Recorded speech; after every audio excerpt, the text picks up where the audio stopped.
ಸುತ್ತ ನಿಗೂಢ ಶವ ಹೂತಿಟ್ಟಂತ ಆರೋಪ. ಎಸ್ಐಟಿಗೆ ಫುಲ್ ಪವರ್ ಅನ್ನ ಕೊಟ್ಟಿದೆ ಸರ್ಕಾರ. ತನಿಖೆಗಾಗಿ ಎಸ್ಐಟಿ ರಚನೆ ಆಗಿದೆ. ಎಸ್ಐಟಿಗೆ ಸರ್ಕಾರ ಫುಲ್ ಪವರ್ ಅನ್ನ ಕೊಟ್ಟಿದೆ. ಎಲ್ಲೇ ಕೇಸ್ ದಾಖಲಾದ್ರೂ ಎಸ್ಐಟಿ ಇಂದಲೇ ತನಿಖೆ ಆಗುತ್ತೆ. ಧರ್ಮಸ್ಥಳ ಕೇಸ್ಗೆ ಲಿಂಕ್ ಆಗೋ ಎಲ್ಲ ಕೇಸ್ ಈಗ ಎಸ್ಐಟಿ. ಕರ್ನಾಟಕದ ವಿವಿಧ ಠಾಣೆಗಳಲ್ಲಿ ದಾಖಲಾಗುವಂತಹ ಕೇಸು, ಧರ್ಮಸ್ಥಳಕ್ಕೆ ಹೋದವರು ನಾಪತ್ತೆಯಾಗಿದ್ದ ಕೇಸು ಎಸ್ಐಟಿ ತನಿಖೆಗೆ ವರ್ಗಾವಣೆ ಮಾಡೋದಕ್ಕೆ ಸೂಚನೆ ಕೊಟ್ಟಾಗಿದೆ. ಎಲ್ಲಾ ಠಾಣೆಗಳ ಕೇಸು ಎಸ್ಐಟಿ ಅಡಿಯಲ್ಲೇ ತನಿಖೆ ಆಗುತ್ತೆ.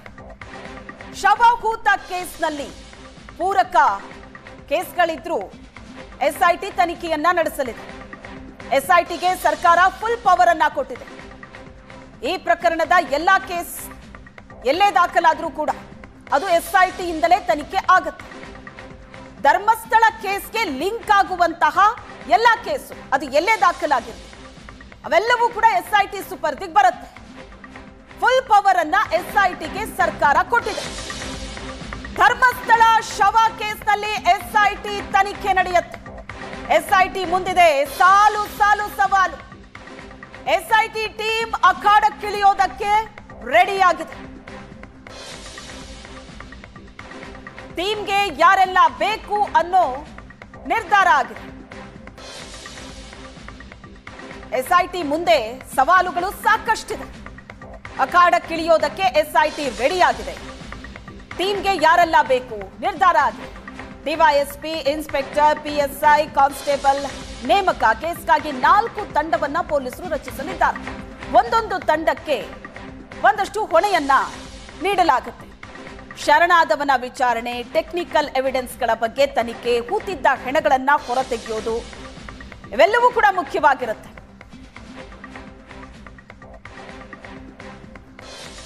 ಈ ಬಗ್ಗೆ ಹೆಚ್ಚಿನ ಡೀಟೇಲ್ಸ್ ಅನ್ನ ಕೊಡ್ತಾರೆ ನಮ್ಮ ಪ್ರತಿನಿಧಿ ಭರತ್ ರಾಜ್ ಸಂಪರ್ಕದಲ್ಲಿದ್ದಾರೆ. ಭರತ್ ರಾಜ್, ಈಗ ಈ ಪ್ರಕರಣದ ತನಿಖೆ ನಡೆಸೋದಕ್ಕೆ ಎಸ್ಐಟಿ ರಚನೆ ಆಗಿದೆ. ಫುಲ್ ಪವರ್ ಅನ್ನ ಸರ್ಕಾರ ಕೊಟ್ಟಿದೆ.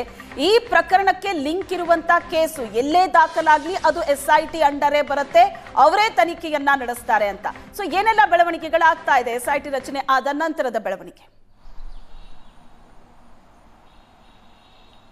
ಶ್ವೇತಾ, ಹೌದು, ದಕ್ಷಿಣ ಕನ್ನಡ ಜಿಲ್ಲಾ ಪೊಲೀಸರು ಈ ತನಿಖೆಯನ್ನು ವಿಳಂಬಗತಿಯಲ್ಲಿ ಮಾಡ್ತಾ ಇದ್ದಾರೆ. ಮತ್ತು ಈ ದಕ್ಷಿಣ ಕನ್ನಡ ಪೊಲೀಸರಿಗೆ ಕೇವಲ ಸೀಮಿತವಾದಂಥ ಕೆಲವೊಂದು ಕಟ್ಟುಪಾಡುಗಳಿರುತ್ತವೆ, ಅದನ್ನು ಮೀರಿ ಅವರು ಹೊರಗಡೆ ಹೋಗ್ಲಿಕ್ಕೆ ಆಗೋದಿಲ್ಲ. ಆ ಕಾರಣಕ್ಕೋಸ್ಕರ ರಾಜ್ಯಾದ್ಯಂತ ಒಂದು ಎಸ್ಐಟಿ ಈ ಆಕ್ಸೆಸ್ ಆಗುವಂಥ ರೀತಿಯಲ್ಲಿ ಎಸ್ಐಟಿಯನ್ನು ರಚನೆ ಮಾಡಿರುವಂಥದ್ದು. 4 ಜನ IPS ಅಧಿಕಾರಿಗಳಿರ್ತಾರೆ. ಹಾಗಾಗಿ ಈ ಒಂದು ಎಸ್ಐಟಿಗೆ ಸರ್ಕಾರ ಫುಲ್ ಪವರ್ ಕೊಟ್ಟಿದೆ. ಯಾಕಂದರೆ ಕೇವಲ ಧರ್ಮಸ್ಥಳ ಠಾಣೆಯಲ್ಲಿ ದಾಖಲಾಗಿರುವಂಥ 39/2025 211A BNS ನ ಅಡಿಯಲ್ಲಿ ಏನು ಕೇಸ್ ದಾಖಲಾಗಿದೆ ಅದಷ್ಟೇ ಅಲ್ಲ, ಈ ಕೇಸಿಗೆ ಸಂಬಂಧಪಟ್ಟಂತೆ ಕರ್ನಾಟಕ ರಾಜ್ಯದ ಎಲ್ಲಾ ಪೊಲೀಸ್ ಠಾಣೆಗಳಲ್ಲಿ ದಾಖಲಾಗುವ ಅದರಲ್ಲಿ ಬಹಳ ಪರ್ಟಿಕ್ಯುಲರ್ ಆಗಿ ಅವರು ಮೆನ್ಷನ್ ಮಾಡಿದ್ದಾರೆ. ದಾಖಲಾಗಿರುವ ಮತ್ತು ದಾಖಲಾಗುವ ಅಂದ್ರೆ ಈಗಾಗಲೇ ಯಾರಾದ್ರೂ ನಾಪತ್ತೆ ಕೇಸ್ ಧರ್ಮಸ್ಥಳಕ್ಕೆ ಹೋದವರು ಈ ಹಿಂದೆ ನಾಪತ್ತೆ ಆಗಿರಬಹುದು.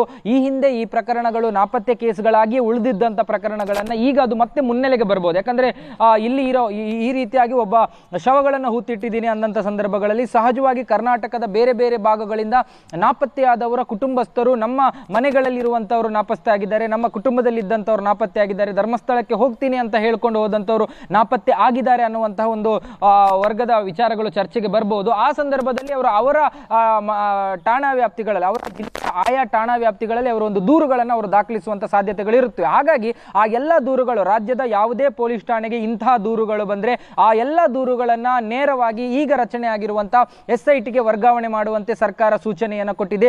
ಗೃಹ ಇಲಾಖೆಯ ಸೂಚನೆ ಹಿನ್ನೆಲೆಯಲ್ಲಿ ಪ್ರಣವ್ ಮೊಹಂತಿ ಅವರ ನೇತೃತ್ವದ ಈ SIT ಟೀಮ್ಗೆ ಅಷ್ಟು ಕೇಸುಗಳು ವರ್ಗಾವಣೆ ಆಗ್ಲಿಕ್ಕಿರುವಂತದ್ದು. ಆದರೆ ಸದ್ಯದ ಮಟ್ಟಿಗೆ ಈ ಪ್ರಕರಣ ಜೂನ್ 22ರಿಂದ ಪ್ರೆಸೆಂಟ್ 22 1 ತಿಂಗಳುಗಳ ಕಾಲ ಆಗ್ತಾ ಬಂತು. 1 ತಿಂಗಳುಗಳ ಕಾಲ ಈಗಾಗಲೇ ಯಾವುದೇ ದೂರುಗಳು ಬಂದಿಲ್ಲ. ಆದರೆ ಬಂದಿರುವಂತದ್ದು ಒಂದು ಅನನ್ಯ ಭಟ್ ಅನ್ನುವಂತ ಹುಡುಗಿಯ ದೂರು ಮಾತ್ರ. ಅನನ್ಯ ಭಟ್ ತಾಯಿ ಸುಜಾತ ಭಟ್ ದಕ್ಷಿಣ ಕನ್ನಡ SP ಅವರಿಗೆ ಕೊಟ್ಟಂತ ದೂರು.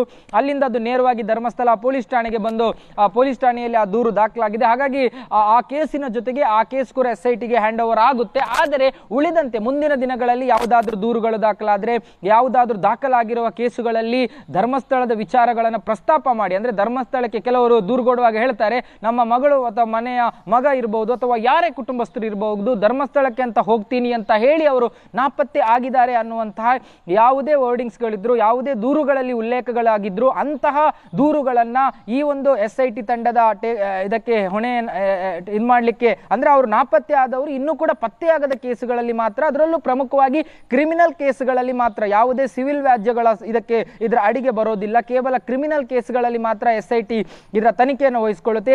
ಇನ್ನು SITಯ ತನಿಖೆ ಕೂಡ ಬಹಳ ಅಷ್ಟು ಸುಲಭವಾಗಿಲ್ಲ. ನಾವು ಅಂದುಕೊಂಡ ರೀತಿಯಲ್ಲಿ ಒಂದು ಟೈಮ್ ಬಾಂಡಿನ ಒಳಗೆ ಮತ್ತು ಎಕ್ಸಾಕ್ಟ್ ಇಷ್ಟೇ ಟೈಮ್ನ ಒಳಗೆ ಅದು ಮಾಡ್ತಾರೆ ಅನ್ನೋದಕ್ಕೆ ಆಗೋದಿಲ್ಲ.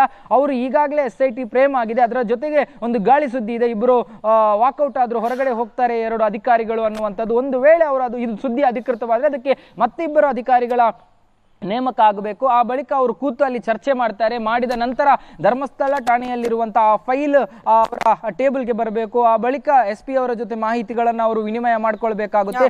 ಇದೆಲ್ಲವೂ ಆದ ನಂತರ ಒಂದಷ್ಟು ಇಲ್ಲಿ ಬಹಳ ಪೂರ್ವಕವಾಗಿರುವಂತದ್ದು ಸಿಬ್ಬಂದಿ ನೇಮಕ. ಹಾಗಾಗಿ ದಕ್ಷಿಣ ಕನ್ನಡ ಜಿಲ್ಲೆಯ ಪೊಲೀಸರನ್ನೇ ನೇಮಕ ಮಾಡಬೇಕು. ಜಿಲ್ಲಾ ವ್ಯಾಪ್ತಿಯ ಪೊಲೀಸರನ್ನ ಇದಕ್ಕೆ ನೇಮಕ ಮಾಡ್ತಾರ ಅಥವಾ ಕಮಿಷನರೇಟ್ ವ್ಯಾಪ್ತಿಯಲ್ಲಿರುವಂತಹ ಪೊಲೀಸರನ್ನ ನೇಮಕ ಮಾಡ್ತಾರ ನೋಡಬೇಕು. ಆ ಎಲ್ಲ ಪ್ರಕ್ರಿಯೆಗಳು ಮುಗಿದ ಬಳಿಕವೇ SIT ಇಲ್ಲಿ ತನಿಖೆಯನ್ನ ಮುನ್ನಡೆಸುವಂತ ಸಾಧ್ಯತೆ ಇರುವಂತದ್ದು. Shweta, Yes, thank you, Bharatraj.